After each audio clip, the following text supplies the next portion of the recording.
Hi, good evening. I'm Lonnie Stonich, the Executive Director of FAN, and I'm so excited to welcome you to tonight's conversation between Laurie Rosenwald and Risa Mickenberg. Thanks for attending.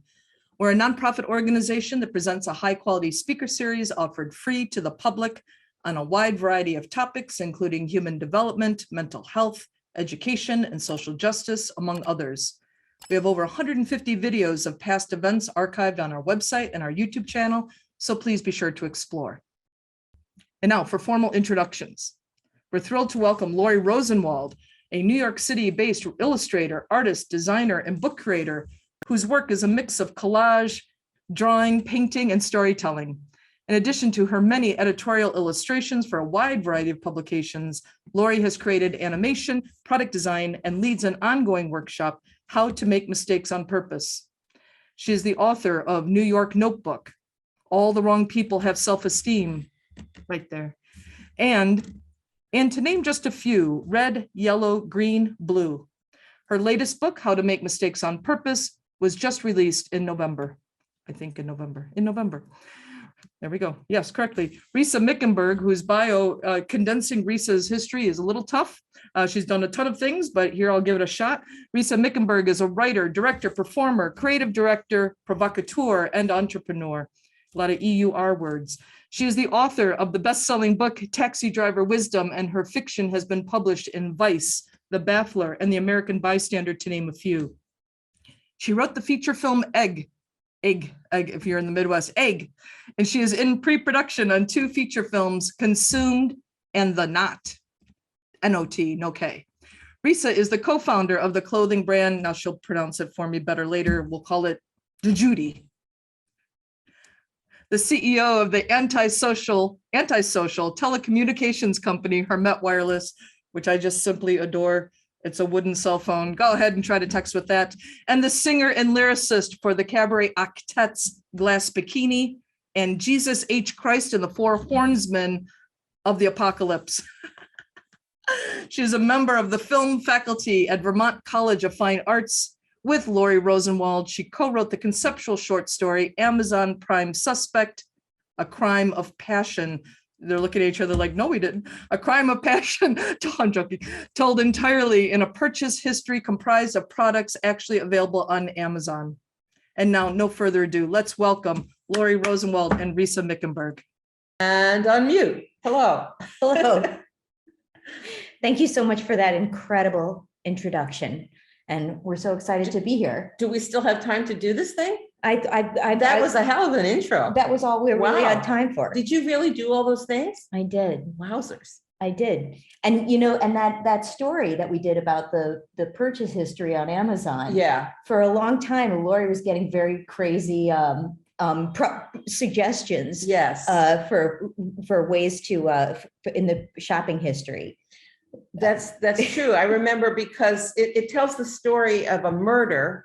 It starts out with a lonely woman, very sad, and she obviously has a cat. There's cat food, and there's, then a man comes into her life. You're not really sure how, but then you can get like guns, and there's like rat traps and cages and all kinds of poisons and rope and a duct tape. And then I started getting, letters from Amazon because I had to find refrigeration, meat slicers. Exactly. So I would get extremely peculiar suggestions for, they thought I might be a commercial butcher. I'm not, but anyway. Well, one of the things I love so much about this book is that it's a complete work of art. Not only did you write this, but you designed it, you illustrated it, and you even did the audiobook. I did. But this is going to look like a weird one. We can explain it. Okay. Do you want me to explain it? You explain it. Okay, so Golfing for Cats, this is one of the best chapters, is a real book that was written by Alan Coren. He was a wonderfully brilliant British humorist, and he put this book out in the 70s. And back then, I think they had a different idea of marketing, but he realized that the best-selling books were either about cats or golfing or the Third Reich. So he thought, okay, I'll put them all together. I'll make what I call the pizza approach.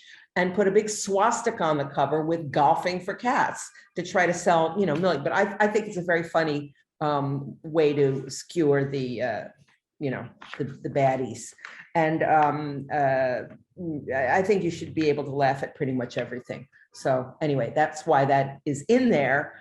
And it also is an illustration of what problem solving achieves, because I'll tell you about it later, but basically I'm not anti-problem solving, but the logical progression, okay, cats, Nazis, and golf comes, then you end up with a cover like that, which may not be the best idea. So I'm talking about an alternative to problem solving involving surprise. So anyway. Well, you said that you began the workshop because this started as a workshop, and you said that you did it to go from that period of fear where you're like, when you're starting a new project and you go from that feeling of I'm a fraud, which we all begin a project with, to what could this be? Exactums. So can you talk about that transition when you look at something? How does See, this, I could have a better one, but this to me is the devil. I never want to be alone with the white piece of paper. To me, it's a horrible, horrible thing. Here, this is bigger. It's better. I'll just like put it over. Yeah.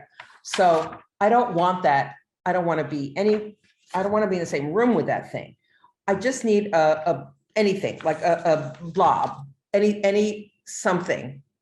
And it doesn't matter what it is. And the workshop is very, very down to earth, very practical, because it's just a way to not worry, because we're all insecure. We all have these issues where we think, oh no, what am I going to do?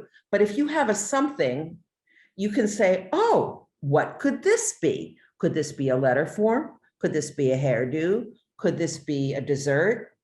Do you know what I mean? It's just as simple as that. Like I always talk about the guy that invented Velcro. He went walking in the woods. He got birds stuck on his pants and he was playing with them. And then he thought, oh, they stick together pretty well.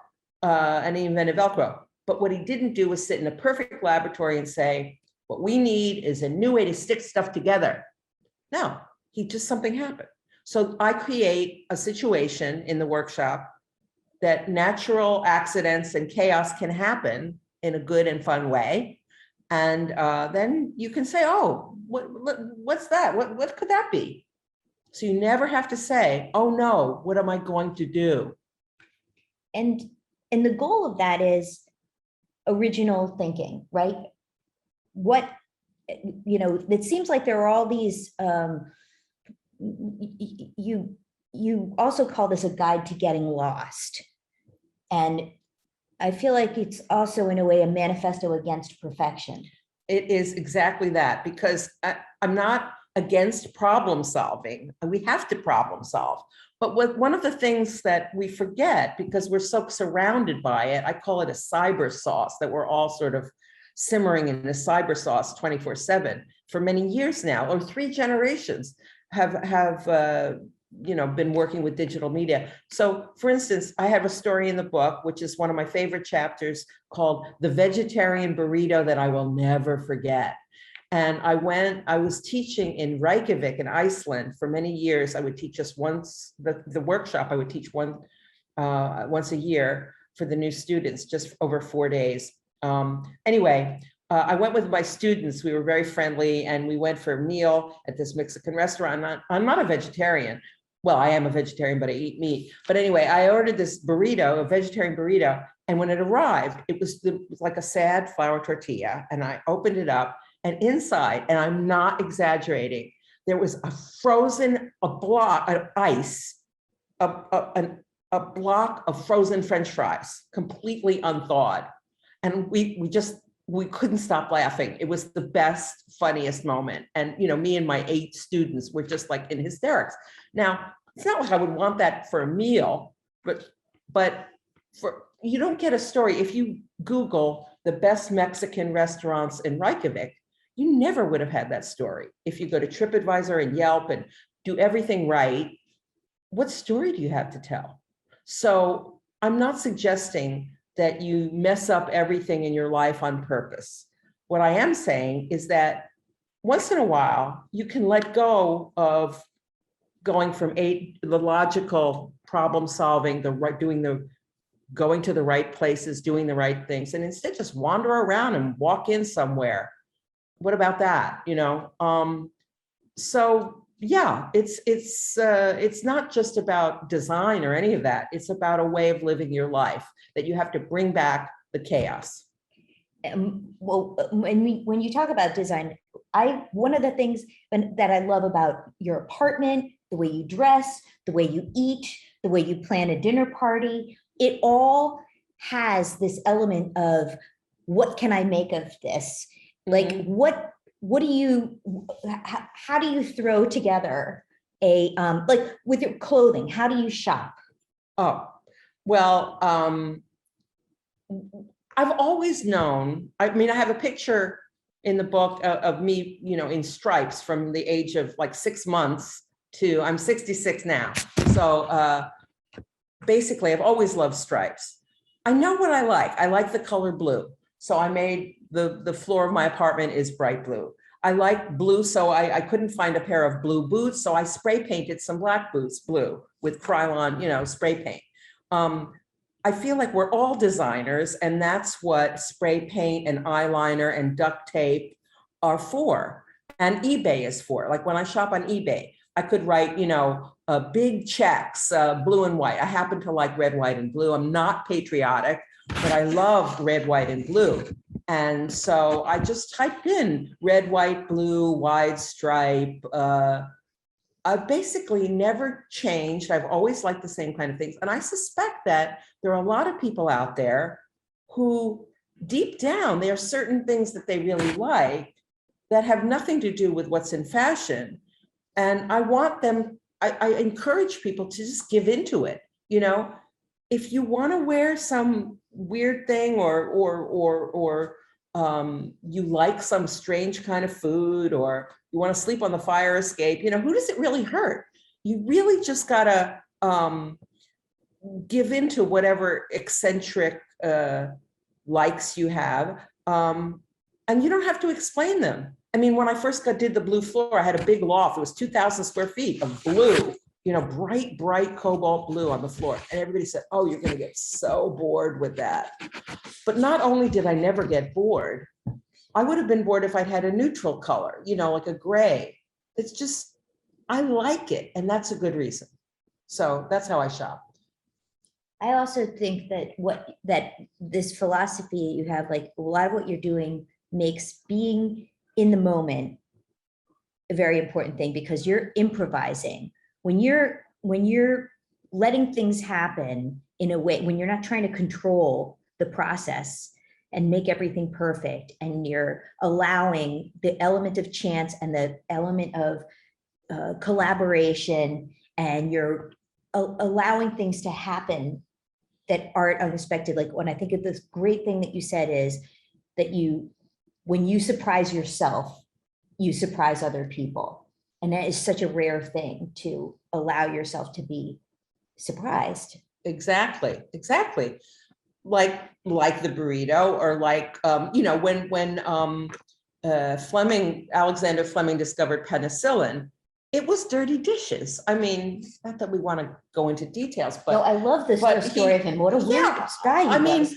But there's so many things, especially if you think about pharmaceutical companies now. Can you imagine the story of him? I think it was 1928. He went on vacation and he left some Petri dishes in the sink. When he came back, there was a mold that resisted some other mold, and that he discovered could keep disease away. It was penicillin. So, but I think that people are not working in that way. That could never happen, I think, in our world now.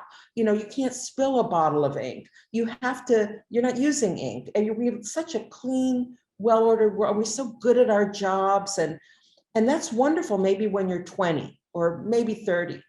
But what happens is you get everybody is very, very skilled, very well educated. And I'm not against education. I'm glad that people are skilled.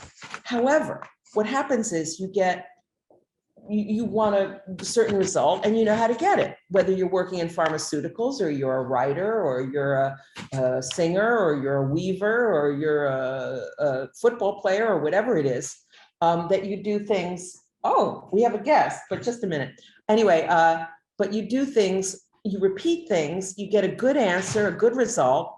And, if you repeat that, then you're 30, then you're 40, then you're 50 and 60. And what have you discovered? What's new? Not much.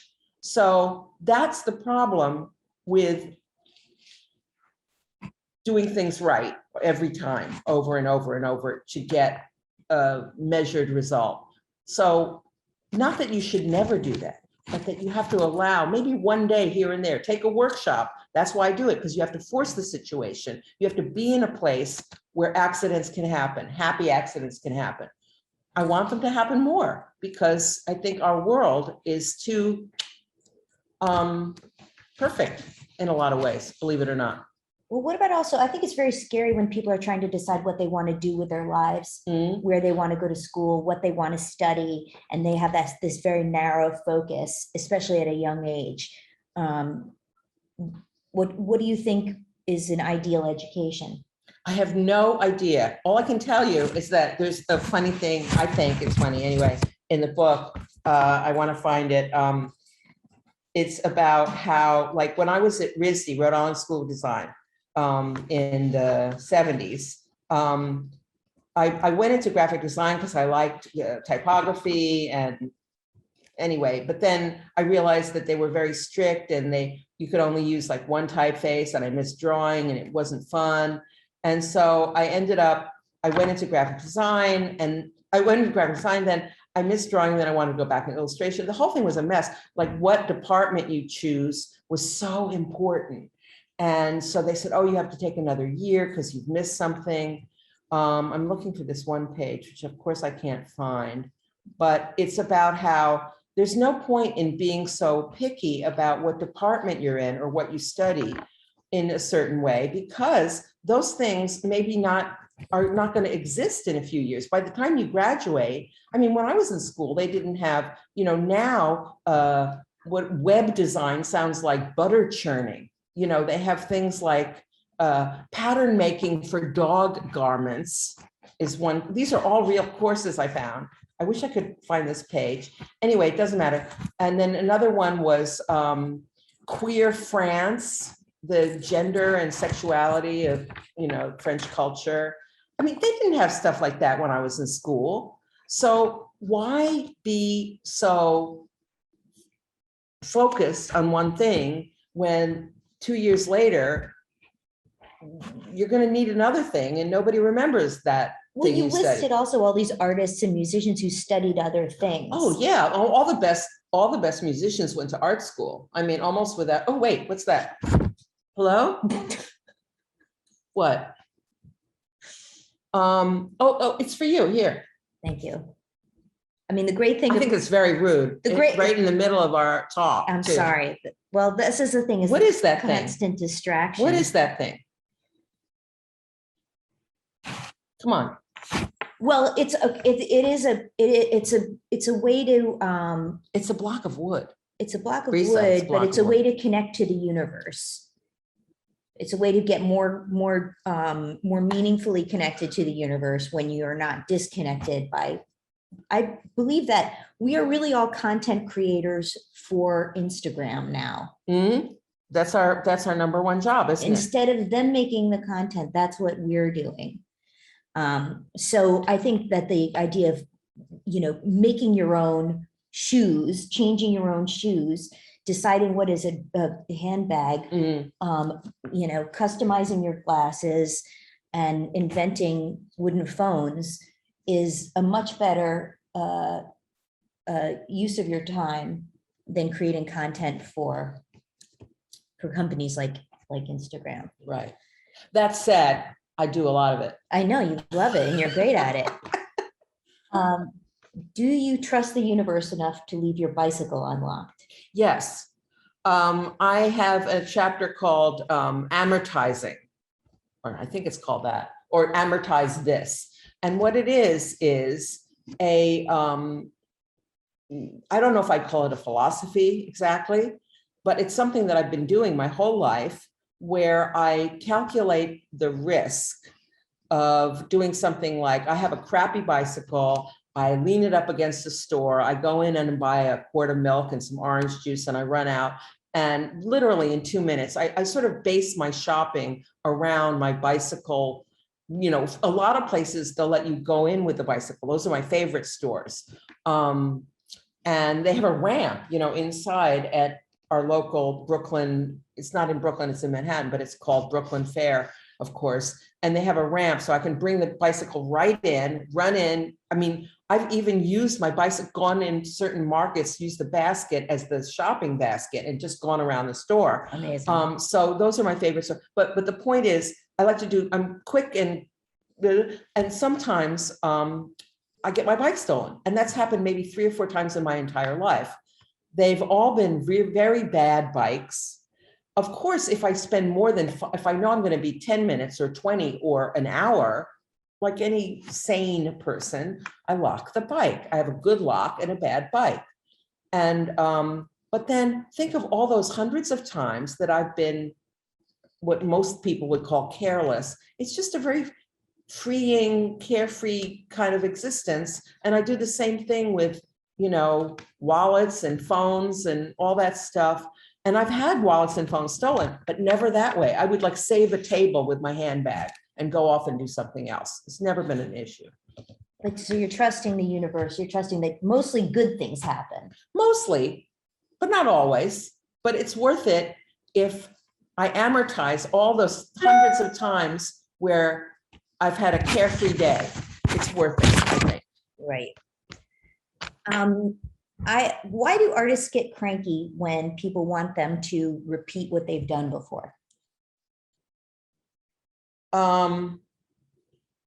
Well, I would think that most people would get cranky if you're, you know, if you're bored or you have to do what other people tell you to do, and then, you know, you have to repeat yourself. That's, I think, no fun for anyone. I mean, I think that must be fun as a musician, that you could sing the same song 100 times, but each time it's different when you perform it, right? So it's the same thing. It's like I could draw, the way I do draw is I do like 100 drawings of a fish or a whatever and throw away 99, and I draw really fast. I've never had the patience or really wanted to be very meticulous and careful and do slow and do drawings very slowly and detailed. Now I forgot the question, but I don't like to repeat myself, but I think that it's universal. I don't think it's an art thing. Yeah. Well, that when you draw fast like that, I think that creates a kind of energy that you wouldn't be able to have. I mean, it's you know, it seems like it's easy to draw one thing that takes a second to draw. Right. But that investment in learning how to create your line or create your voice with your work, to have that joyousness and that freedom in it. Like, how can someone when you work with executives, how does that skill, how can that help people? I'm not going to just tell you, I'm going to show you because I want to do a mini workshop, and you'll see what I mean. So if you'll get your paper together, you can have any kind of paper, just regular copy paper or anything in front of you, and then have a Sharpie or have any kind of pen, pencil. And what I'm going to do, like normally when I do this, and I'm not sure if this is going to work, we'll just do like a 5-minute version. So it's no big deal. I had this thing on, I have to put my TV on and put the music on because I like to have loud, annoying disco music wherever possible when I do this. But basically I'm going to say, draw a fish, draw a cow, draw a cat, draw a glass, draw this, draw that, right? And when you draw them, they should not touch each other on the page. So it's not like a composition with all these things in it. It's separate. Like if you could cut them out if you had to. All right. So I have a list here, which helps me remember some of these things. And when I do the workshop, this is basically all there is to it. And it's something I'll explain to you what to do with these drawings after. You don't have to know now, but just when you fill up a page, but nothing's touching, like the frog is not touching the rabbit. That sounds dirty. Anyway, so let's see. Oh, no, let's see. Hang on a minute. I want to get the music if I can. Home. Oh dear, let's see. Hang on a minute. See, this is very unprofessional of me, but you know what? I'm not a professional. I'm a professional amateur. I had my playlist, which actually anybody can get on Spotify, and maybe I'll get Lonnie to share it with you. But in any case, the hell with the music for right now. It's taking too long. I'm too impatient. Wait, one more second here. Okay. Let's see if I've that been thinking works. of the concept of, Oops. Okay. All right, so draw fish. Just try to keep up. I'm gonna go fast, but keep it simple.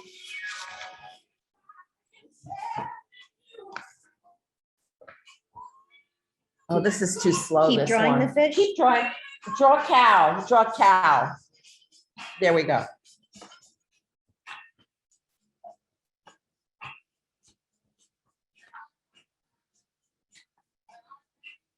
Draw potato. They all look a lot the same, Mike. Doesn't matter. Draw tree.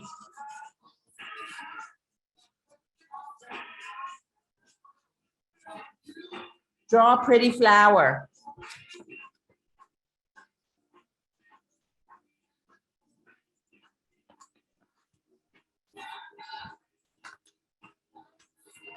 Draw what you had for breakfast.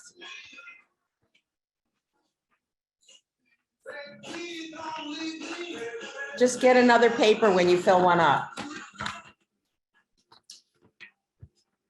Draw a bug, any kind of bug.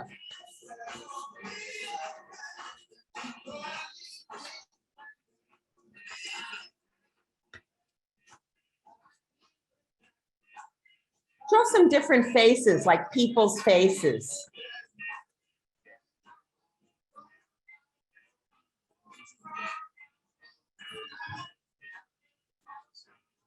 Keep drawing different faces.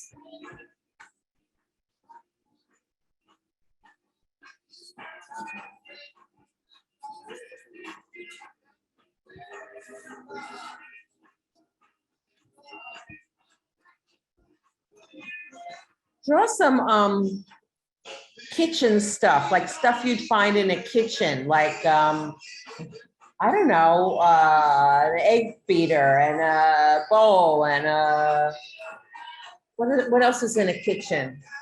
A stove. Well, you put eye makeup remover in your kitchen. Oh yes, of course, eye makeup removers in all kitchens. And first pancakes. Oh, first pancakes. That's my favorite pancake, is the first pancake. It never looks right. Okay, we're done with that. Now take those drawings and put them somewhere and I'll deal with it later. You don't have to think about it anymore. How about that? We did a mini workshop. So that is all there is to it. So I make it sound extremely silly, but basically there's a lot more to it than that. There's drawing, people draw, although I don't like to use the D word. And frankly, I make everybody swear. Do you know what omerta is? Do you know that? Mm-mm. You do, you don't. It's the mafia code of silence. So I tell everybody that they have to swear omerta because I don't want anyone in the world to know that we're drawing, because these days, because people use a computer so much, even illustrators are afraid of drawing.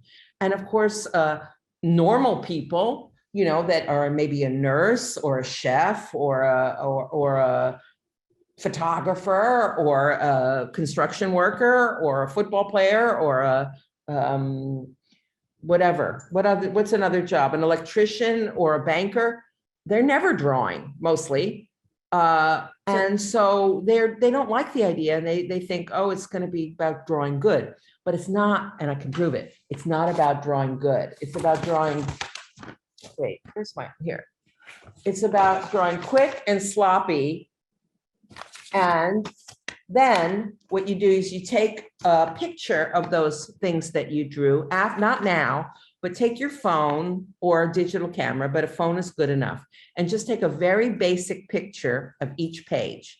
And then you're going to get, I think that you can get a link, which can be supplied later, of where to send those drawings or pictures of the drawings so that they're all in one place. I have a Flickr site with, I think it's either 14 or 140. No, I think it's 14,000 pages, and big pages with each has like 10 drawings on it, because I've been doing the workshop for like 35 years. And it's just an unbelievable thing. But the basic thing of it is the idea of, what could this be? Just like the guy that invented Velcro. That could be, now when I look at that, it could be an insect or it could be anything. And you can use anybody's drawings just as a starting point to give you ideas. And that's all it is. It's a way to get somewhere new. That's it. It's as simple as that. Because if you keep on the same path that you're good at your job, fine. But you want to also sabotage a little bit and discover something, I'm sure. I mean, we all need to do that. Yeah, I was thinking about judging, and this is, judging your own work and judging other people's work versus flirting. So when you're looking at something and you see what it could be, those possibilities of being excited by something that you've never done before, or, Yes. or what you think somebody else's idea could turn into. It's a very flirtatious process.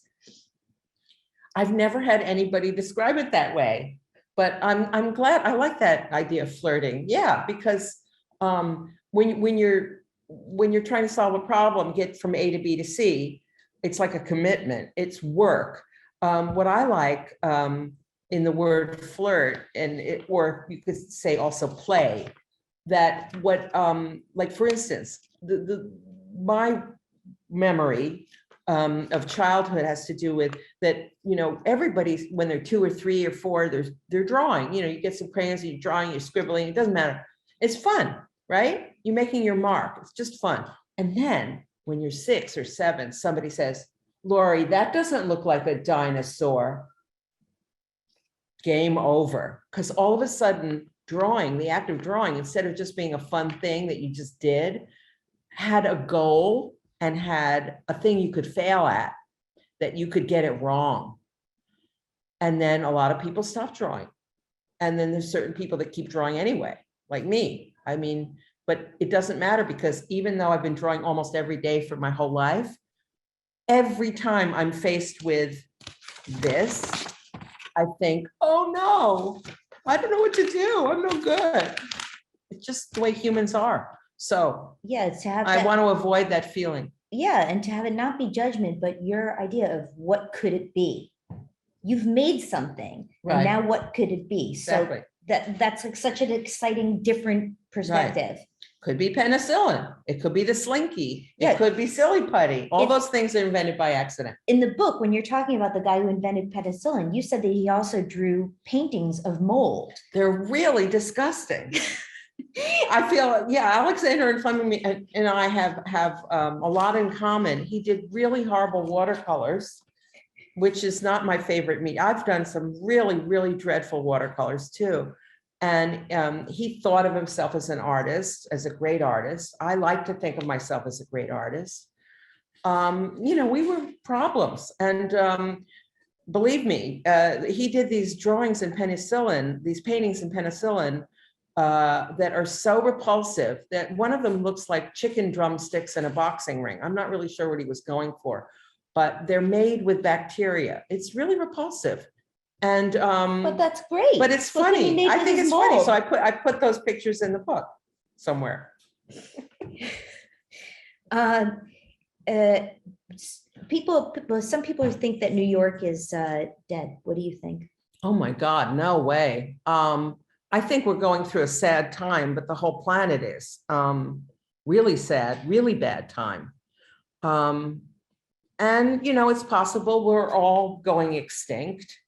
And this is, the next variant is going to do away with all of us. And so be it, I would, but the point is, like, I want to spend whatever time I have left, having fun and wearing mini skirts and drawing and painting and telling jokes. And I just think that one of the worst things about this whole pandemic is that it's made, it's a great thing that it's made people respect the environment more and recycle and do all of the things that we need to do to help the planet.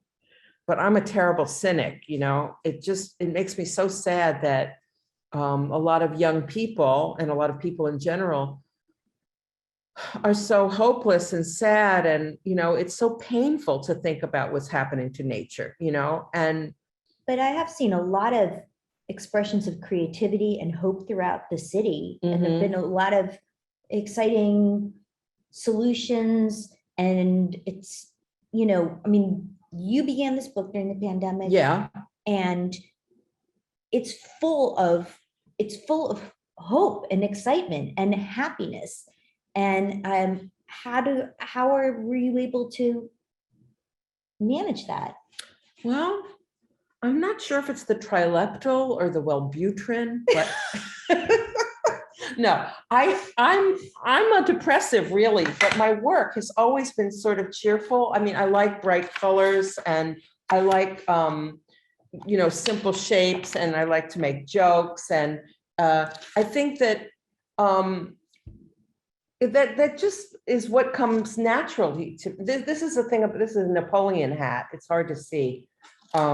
But I remember my friend Roz Roos, the mother of a friend of mine who I kind of grew up with. And she said that Napoleon said, defeat, defeat, defeat, defeat, defeat, defeat, defeat, defeat, defeat, victory, or something. But she said it more times than that. But the point is, if you sort of back up and you see our planet and our world, nothing good and nothing bad ever lasts forever. So we can be cheerful because either we'll just all get destroyed, or maybe the younger generation will save us, or maybe some third thing that we don't even know. But I can guarantee that we don't know what it is, and that nothing really lasts forever. Even if the world stops, maybe some new life form will take place in a few million years. I don't know. Here's a picture of me as a baby this is backwards, in a jar full of plasticine. When my father was a sculptor, and he used to put me as a baby into this jar of plasticine in his studio to play for a while, because that was a good way to be babysitting. What? You have a better question? No, there was a quote when you're talking about the only thing that's real is. Oh, wait, I have to interrupt you. I found the page that I was looking for. This is the page I was looking for with the college, the university courses that haven't been invented, that sound super science fiction, but they're all real. New culture of gender, queer France, the #selfie, that's a course, the politics of Kanye West, Black genius and sonic aesthetics, intersectional feminist memoir. Do you know what that might mean? What is intersectional? Is it doity? Anyway, computational biology, genomes, networks, and evolution, Lemonade, Black women, Beyonce, and popular culture, surviving the coming zombie apocalypse, disasters, catastrophes, and human behavior, pattern making for dog garments, and wasting time on the internet. Those all sound great to me. Exactly. So then I say, maybe you're ahead of your time. Tell everyone you're a visitor from the White Dwarf WD 1856-534. That should shut them up. What now? I wanted to know about what does being flawed and failing do for us? It's a little bit like saying, what does bacteria do for us? I'm not exactly sure, but I don't think there's a way around it. We all are deeply flawed, and I don't think there's any of us that are more flawed than others. It's just, it's part of being human. I mean, we're 100% imperfect. And I think the sooner we can enjoy that, let's put it that way, and not feel guilty about stuff like that we think we're bad or, you know, whatever, the better and happier the world will be, you know, just to accept these things. It's not like people think that, like, I call the book How to Make Mistakes on Purpose, but that's just because I like the way that sounds. It's not really that. It's more about the random, like bringing in the random. So I don't really consider all this stuff mistakes, like the way penicillin or the Velcro was, you know, not a mistake. It's not really mistakes. It's just random stuff that happens in the natural world. If you go for a walk, if you leave the dirty dishes, if, you know, the Big Bang Theory, the beginning of the universe, they had the static that they thought was pigeons in some, you know, machine, you know, it goes on, and there's such great story. You know, the little boy invented the popsicle because he left some stuff outside and it got frozen. It had a stick in it. Oh, look at this, you know, what could this be? There's so many great inventions, but it's not really, you don't have to invent the wheel or cure for cancer, although that would be nice. But I think that if you don't let stuff happen to you, and you realize that you can't control everything and just let things happen to a certain extent, the greater chance you'll have to discover something to be surprised again. Like, I love the anecdote you talk about when you left your stuff. You were flying to France, and you left all of your, can you tell that story? Yeah, I was my father, who was also a New Yorker, was driving me to the airport, and I had just rented a studio with all these friends, and I was going to go to live in Paris for a year. And I had rented out my apartment in New York for a year, and everything was ready and everything was packed in the car. And I had new clothes, I'd lost some weight, and I had a new portfolio, and we put everything in the car and then went and had a coffee. We came back 5 minutes later and everything was gone. I mean, the car was there, but they'd taken everything out of it. And we look at each other, and I still had my ticket, and I had a credit card, and I had my passport because I had my handbag with me. And I said, let's just go. So I sat down in first class, which I realize is stealing, but once in a while I have a bit of a criminal bent. Anyway, I was served champagne, and it was a fantastic flight.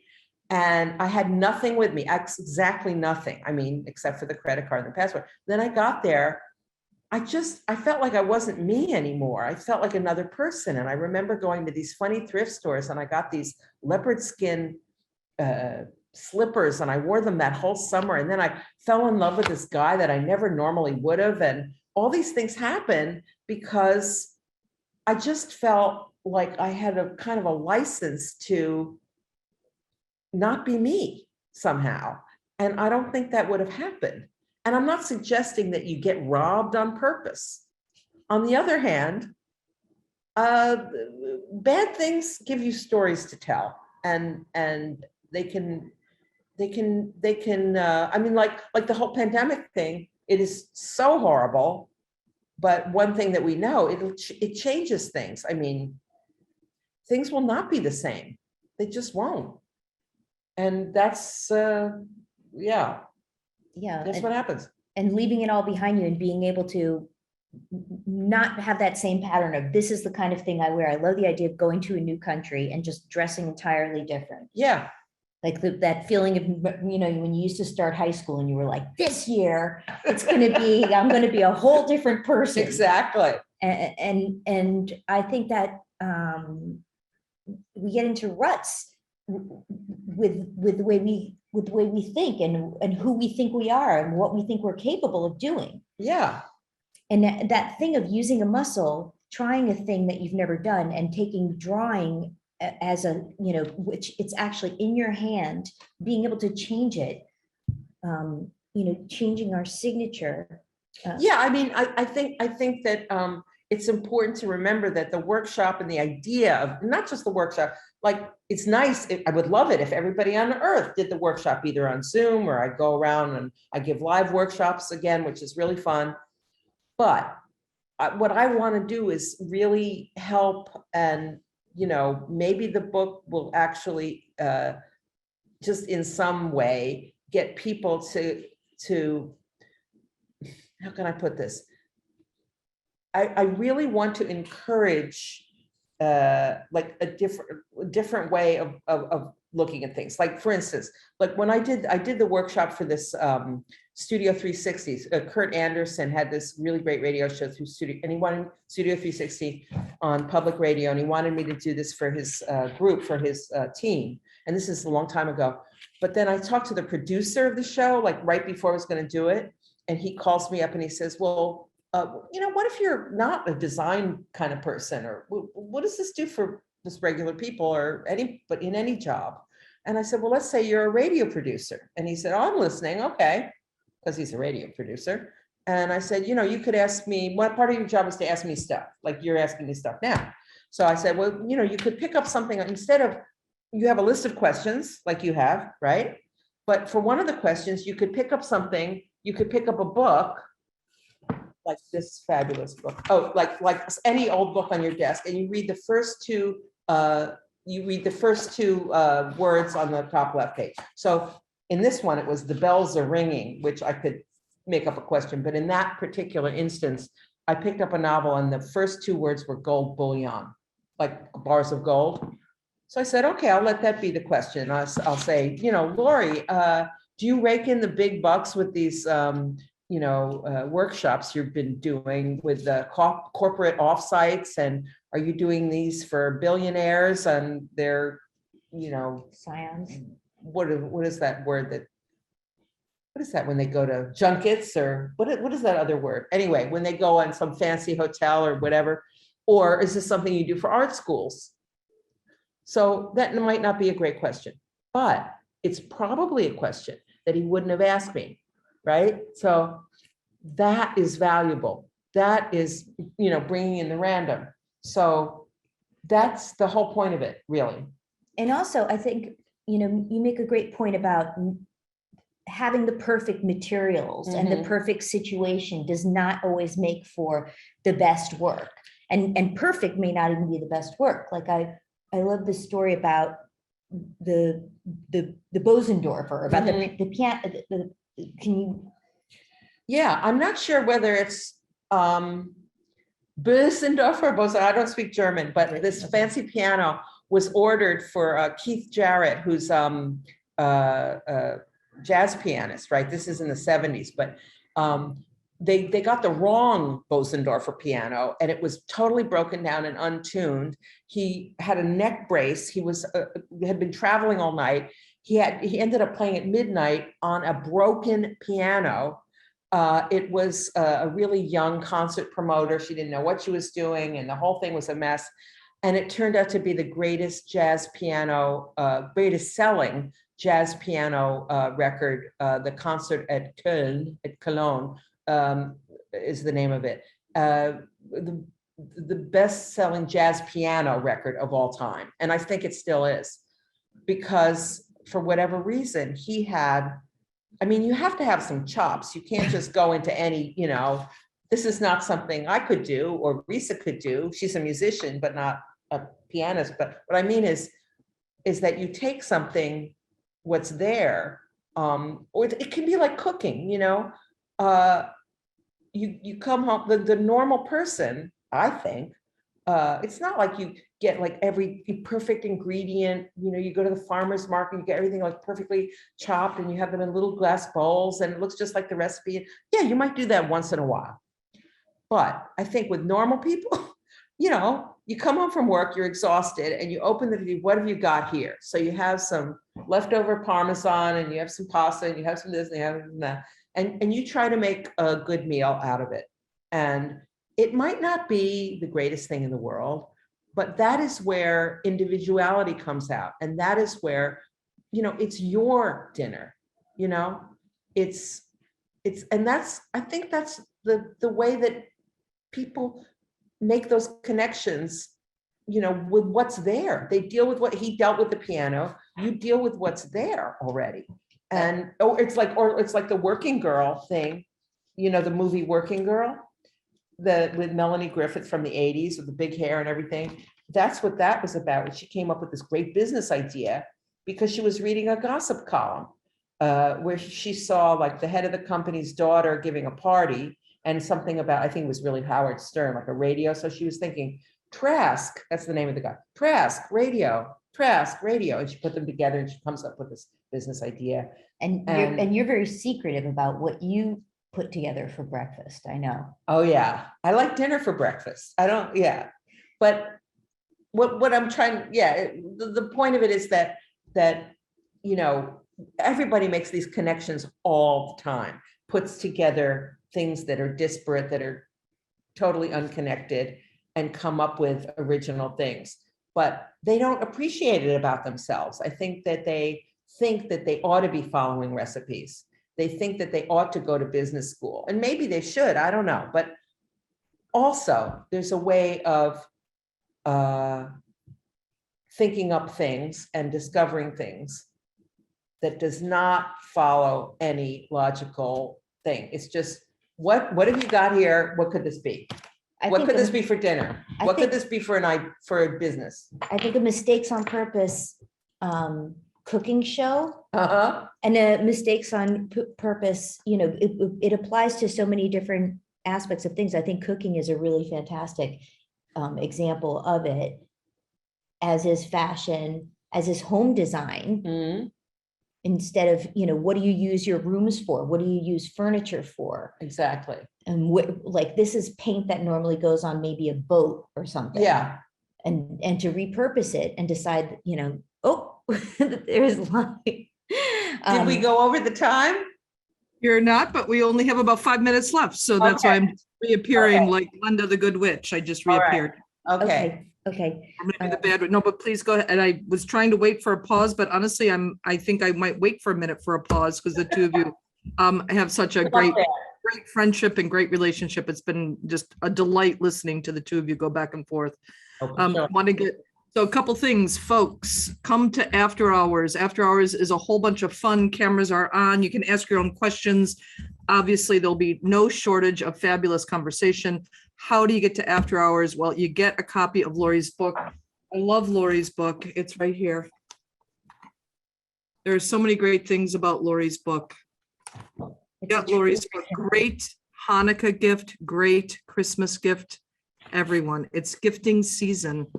Get Laurie's book. Come to After Hours. Come hang out with us.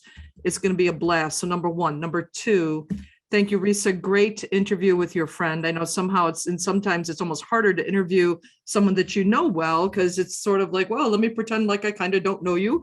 Kind of, not really.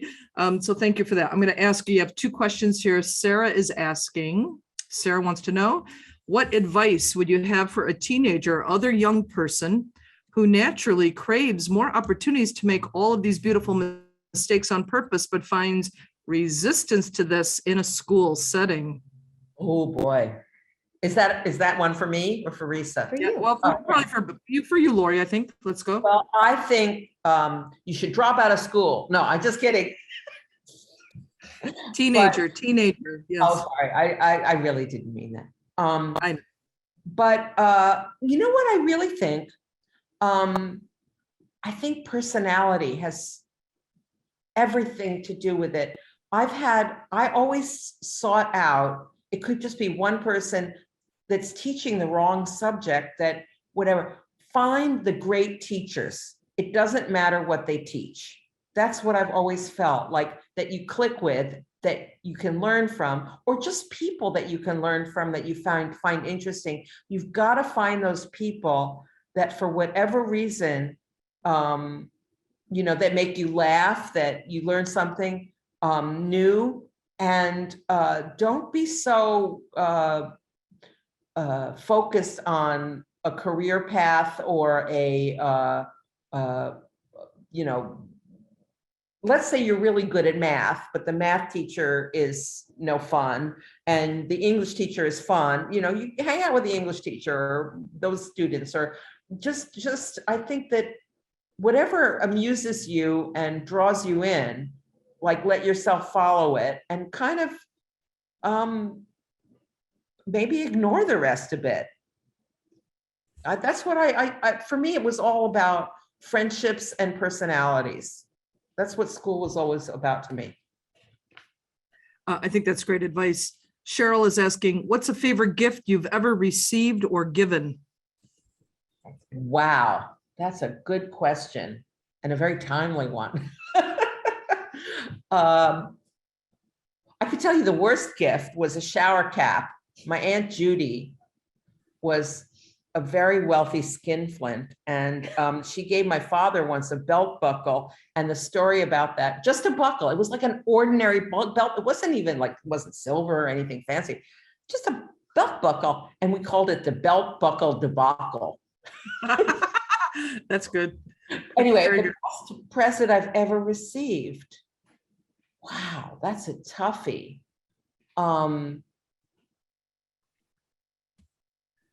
The best gift I ever received was a songwriting session with Joel. That was a birthday present. Really? Yeah. That's fantastic. So I think Is that how you started your band? Yeah. And I think those kinds of that kind of experience, giving somebody some experience that helps everybody. It helped him, it helped me, it was like a win-win situation. Right, we got a late breaking. Another gift I received that was fun, but really scary. I got a balloon ride for my 50th birthday in Sweden. And then when we landed, it was like this, it was really kind of scary, the basket of the balloon. And then we were sort of poured out into this field. And then I got a tick bite. And then I got, what's that disease you get? Lyme disease? Lyme disease. For your birthday. Well, that nice. Was fun. No, sorry, I can't think of a good present. We're good with that. We're at 8 o'clock. I know don't even give presents. Yeah. I'm going to break my rule, and this will be the lightning round question. One question, then we're ending the Zoom here. So one more question from Amanda. How would you encourage teens and preteens who are perfectionists to venture out of their comfort zone and try new things and be okay with mistakes? We need a quick answer, Laurie. How do you push back against teens who want to be perfectionists or who are perfectionists? I would yell at them and I would say, you know the way you are, don't be that way. No, I have no idea. That'll work. You know what? I don't like giving it any advice about children because I don't have children. And no matter what you say, it's going to be wrong. I don't know is the answer. I really don't know. Fair enough. I like when our featured guests stay in their lane. Thanks for staying in your lane.